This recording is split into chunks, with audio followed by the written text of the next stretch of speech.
जय भीम दोस्तों पिछली वीडियो में हमने बात किया था कि बुद्ध की तीसरी शिक्षा आश्रव 10 अवरोध क्या है, और इस वीडियो में बात करेंगे बुद्ध की चौथी शिक्षा पारमिता का सिद्धांत क्या है।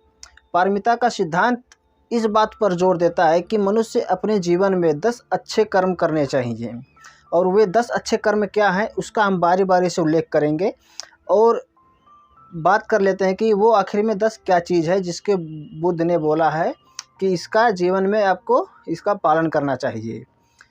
पहला प्रज्ञा, शील, नैष्कर्म, दान, वीर्य, शांति, अधिष्ठान, मैत्री, और लास्ट है उपेक्षा। और हम अब इसका पहला देखते हैं, प्रज्ञा क्या है। प्रज्ञा वह प्रकाश है जो अविद्या रूपी अंधकार और मोह को समाप्त कर देता है। प्रज्ञा के लिए बहुत ही आवश्यक है कि व्यक्ति अपने विकास के लिए ज़्यादा से ज़्यादा प्रश्न पूछे और ज़्यादा से ज़्यादा विद्वान लोगों की संगति में रहे, और उसे अपने विकास के लिए, अपने मानसिक विकास के लिए उसे नई नई कलाएं सीखनी चाहिए और विज्ञान को भी सीखना चाहिए। और दूसरा जो शील है, शील का अर्थ है, शील नैतिक स्वभाव है, कुशल कर्म करने की प्रवृत्ति और अकुशल कर्म करने की निवृत्ति। अर्थात दुष्कर्म करने से, गलत काम करने पर अपने आप को लज्जित महसूस करना, और सज़ा के डर से दुष्कर्म या गलत काम नहीं करना, यही शील का अर्थ है।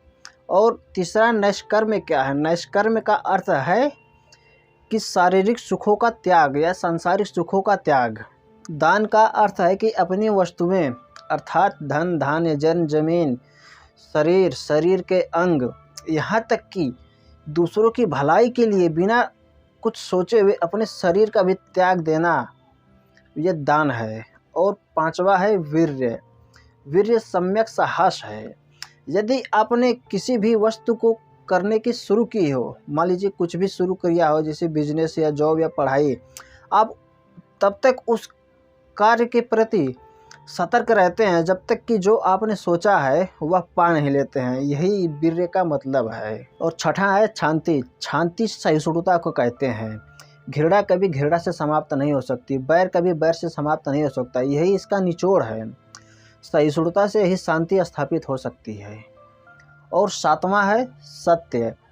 बौद्ध उपासक कभी असत्य नहीं बोलते हैं, वह सत्य को सत्य ही बोलते हैं। बौद्ध उपासकों में, उसके भाषण में केवल सत्य होता है, सत्य के सिवा और कुछ नहीं होता है। आठवां अधिष्ठान है। अधिष्ठान का अर्थ है अपने उद्देश्य के निश्चय के लिए अथक परिश्रम करना। और नौवां है मैत्री यानी दोस्ती सभी के प्रति होनी चाहिए, चाहे वह इंसान हो, जानवर, या फिर दुश्मन हो या दोस्त हो। दोस्ती सभी के प्रकार रखनी चाहिए, किसी से घृणा नहीं करना चाहिए। और 10वां है लास्ट उपेक्षा उदासीनता से भिन्न तरह की अलिप्तता को कहते हैं।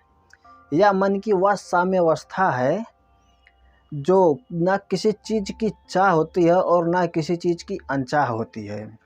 इसके परिणाम से बिल्कुल बेखबर होकर कार्य में लगे रहते हैं कि आगे परिणाम इसका क्या होगा। इसी को उपेक्षा कहते हैं।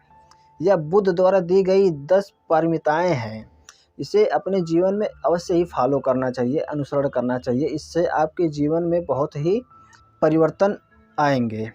इसको बुद्ध ने पारमिता का सिद्धांत कहा। पारमिता का मतलब होता है पूर्णता की स्थिति या किसी कार्य को पूरा करने की स्थिति। ये वे शिक्षाएं हैं जिनको बुद्ध ने संबोधि प्राप्त करने के बाद ये संसार को दिया कि दुख और क्लेश को कैसे समाप्त किया जा सकता है।